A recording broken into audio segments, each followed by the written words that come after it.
Bismillahirrahmanirrahim. Assalamualaikum warahmatullahi wabarakatuh. Selamat datang di kelas matematika bersama Ustazah Heni dalam materi aritmatika sosial bagian yang ketiga, yaitu tentang rabat, bruto, neto, dan tara. Ya solih dan solihah, setelah kemarin kita membahas tentang harga jual, harga beli, rugi, dan untung, nah kita masuk ke bagian yang ketiga, yaitu rabat, bruto, tara, dan neto ya. Oke, Ustazah akan membahas dulu tentang bruto, tara, dan neto ya, sebelum Ustazah membahas ke rabat atau diskon. Oke, bruto adalah berat barang beserta kemasannya, sedangkan tara adalah berat kemasan barang, sedangkan neto adalah berat barangnya saja atau berat bersih. Nah, biasanya kalian pasti sering banget menemukan kata-kata neto ini ya. Jadi neto ini sering kalian temukan di mana?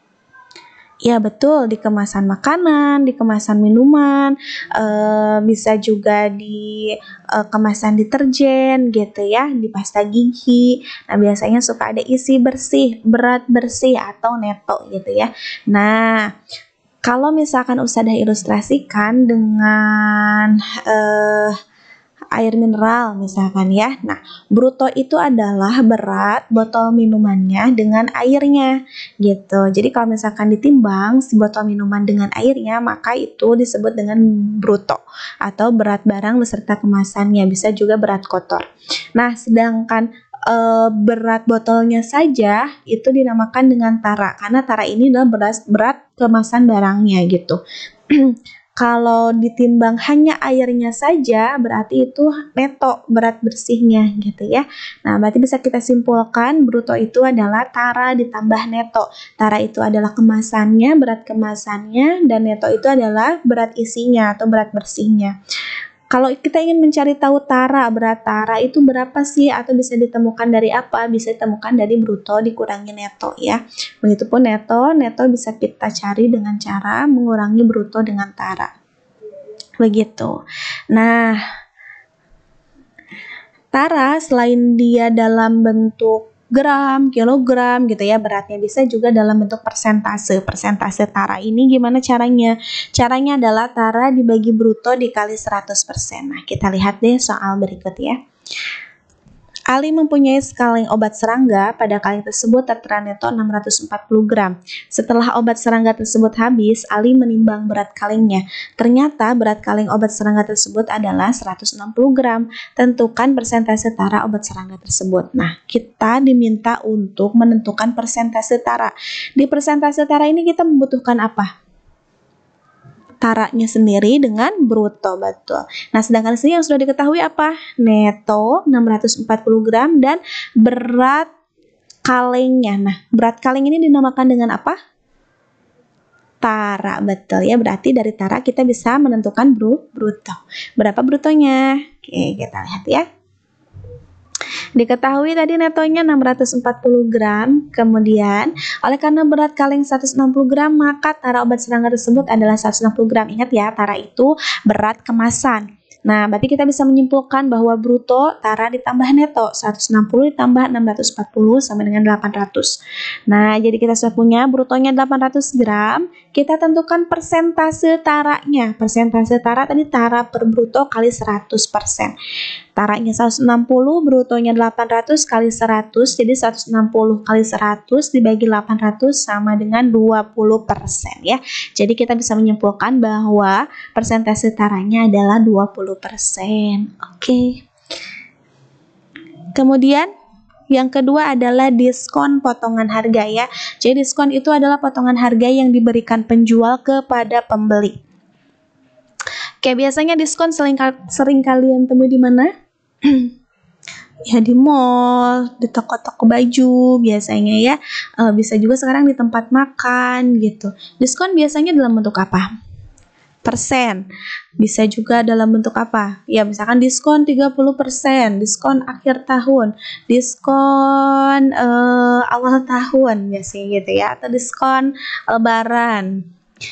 Bisa juga diskon itu beli satu gratis satu, atau misalkan pembelian sekian rupiah nanti dapat potongan Pembelian 100.000 dapat potongan 10.000. Nah, itu juga bisa diskon ya.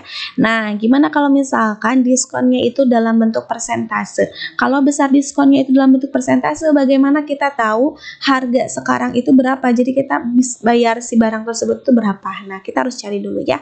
Nah, misalkan sini ada soal harga baju itu, harga bajunya 10.000, kemudian didiskon 10%. Berapa yang harus dibayar? Nah, yang harus dibayarnya berapa? Kita cari dulu cara yang pertama, mencari dulu besar diskonnya. Karena ini diskonnya dalam bentuk persentase, belum dalam bentuk rupiah. Oke, jadi kita mencari besar diskon caranya.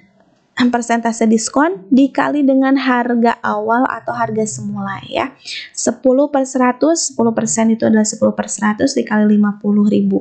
10 dikali 50.000, 500.000 per 100 jadinya 5.000. Harga sekarang itu harga semula dikurangi diskon. Diskon dari potongan harga ya. Jadi kita tahu di sekarang, oh karena dapat potongannya 5.000 berarti kita bayarnya 45.000 aja gitu.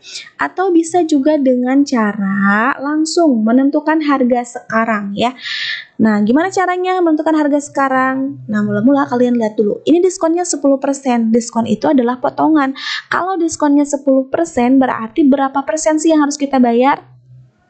Betul, 90%-nya. Karena utuhnya itu 100% kan, karena dipotong 10%, jadinya yang harus kita bayar 90%. Nah, tinggal kita cari 90% itu berapa ribu rupiah. 90% dari 50.000 itu adalah 90/100 dikali 50.000. 9 kali 5, 45. Nolnya tambahin ada 5. 1, 2, 3, 4, 5. Nah, di sini ada 5 nol. Kemudian per 100, yang bawah kita coret 2, nolnya yang atas pun kita coret 2. Jadi, kita dapatkan perhitungannya itu adalah 45.000 rupiah gitu. Sama kan, di atas sama yang bawah sama ya. Kalian boleh nanti mengerjakannya pakai cara yang pertama atau cara yang kedua gitu ya. Tapi nanti kalau misalkan yang ditanyakannya besar diskonnya, berarti kalian harus mengerjakannya dengan cara yang ini dulu, karena yang tanyakan besar diskon bukan harga sekarang. Tapi kalau pakainya yang tanyakan harga sekarang, kalian boleh langsung pakai cara yang ini yang kedua gitu. Untuk yang diskon gampang ya insya Allah. Nah, ini ada latihan soal, nanti PowerPoint-nya insya Allah Ustazah akan kasih. Ini masih contoh soal ya, nggak apa-apa, nanti bisa dipelajari.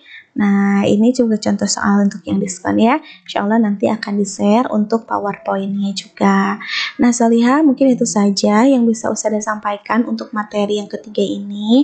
Kalau ada yang masih belum paham tentang materi yang ketiga ini, bisa langsung tanyakan ke Ustazah ya. Boleh via WhatsApp gitu.